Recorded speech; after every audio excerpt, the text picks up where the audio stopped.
Boys and girls, this part of the day is called math. And in math, we learn things like colors, shapes, numbers, and even some tricky stuff like addition and subtraction.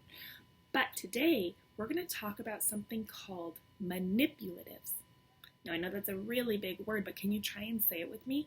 Manipulatives. Yeah, and it's basically just a really big word for tools we use when we do math. Now, we're going to talk about all sorts of manipulatives.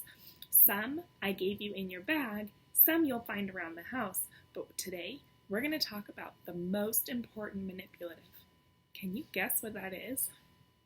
It's something that you carry with you everywhere you go. When you go to Target, you have these math manipulatives with you. When you go to the beach, you have these with you. Even when you go to places like the zoo, you carry these math manipulatives with you all the time. Can you guess what it is? They're your fingers! You always have your fingers on you. You can't leave them at home. So we're going to use these. They're your most important tool for math. Okay? So let's think about a time when someone asked you how old you are. And maybe you got a little shy and you didn't want to talk to them. And you went like this. You used a math manipulative. You did. You told that person without any words that you're 4 years old.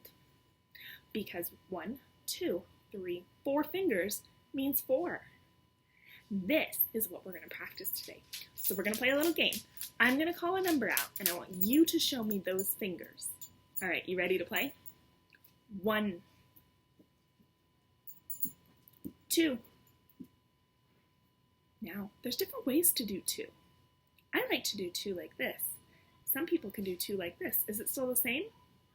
It is. 1, 2, 1, 2. They both mean 2.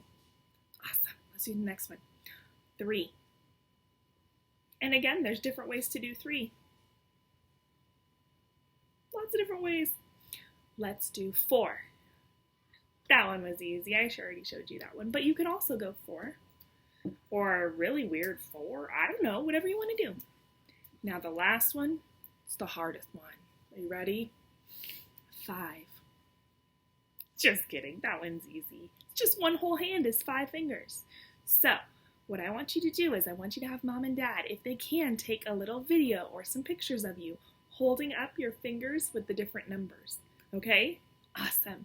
Now, in your bag that you got from me, there were some snap cubes. And with those snap cubes, those are also a math manipulative that we use a lot in kindergarten. So I want to read you a story. This story is called Oh Snap, and it's all about snap cubes.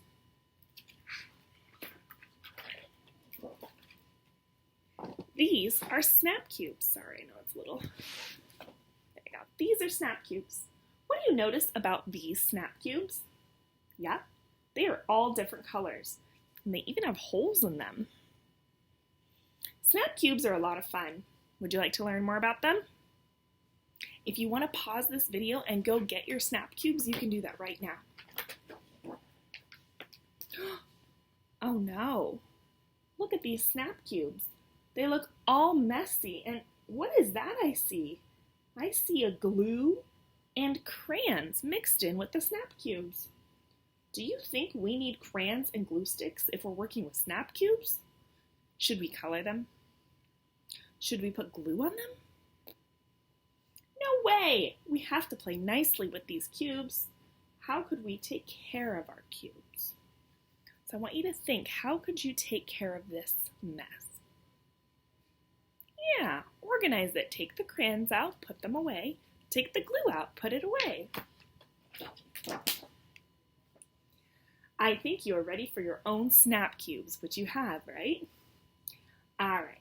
Now what I want you to do is show me how you would play with them in a nice way, safely. Remember to take good care of your snap cubes. I'm going to need them back at the end of the year. Go ahead and explore. So actually, I'm going to let you explore at the end of this story, so hold on to them for just one more minute. Now, good job playing with your snap cubes. What do you notice about these ones? Yes, they're sorted by color. So, When we get back to class, if you get snap cubes that are all mixed up, you can sort them by color. Miss Liz and I already did that for you when we gave you your snap cubes. You can also make your snap cubes go into a pattern. It looks like they're walking in a straight line. What do you notice about these colors? They do. They make a pattern. Green, yellow, green, yellow, green, yellow. So when we get back to class, I'll let you guys make a pattern. You are going to be a pro at using snap cubes. These cubes look like they've all made a friend. How many snap cubes are together? How many in each group? 2. You see how I use my fingers? 2, 2, 2. Groups of 2. Can you give each of your cubes a friend? So right now, pause the video and put your snap cubes in groups of 2.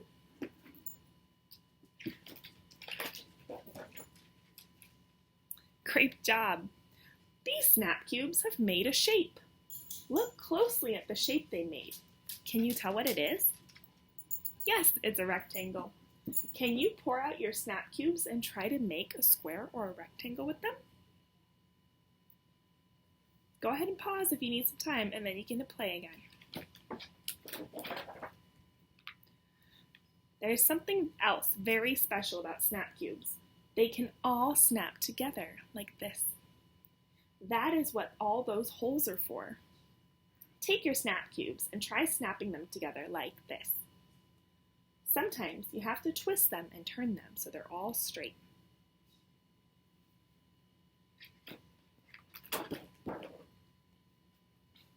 Now that you know how to snap cubes together, I bet you can do this too. Look at these cubes. What do you notice? These cubes are making the letter T. Can you try to make the letter T with your snap cube?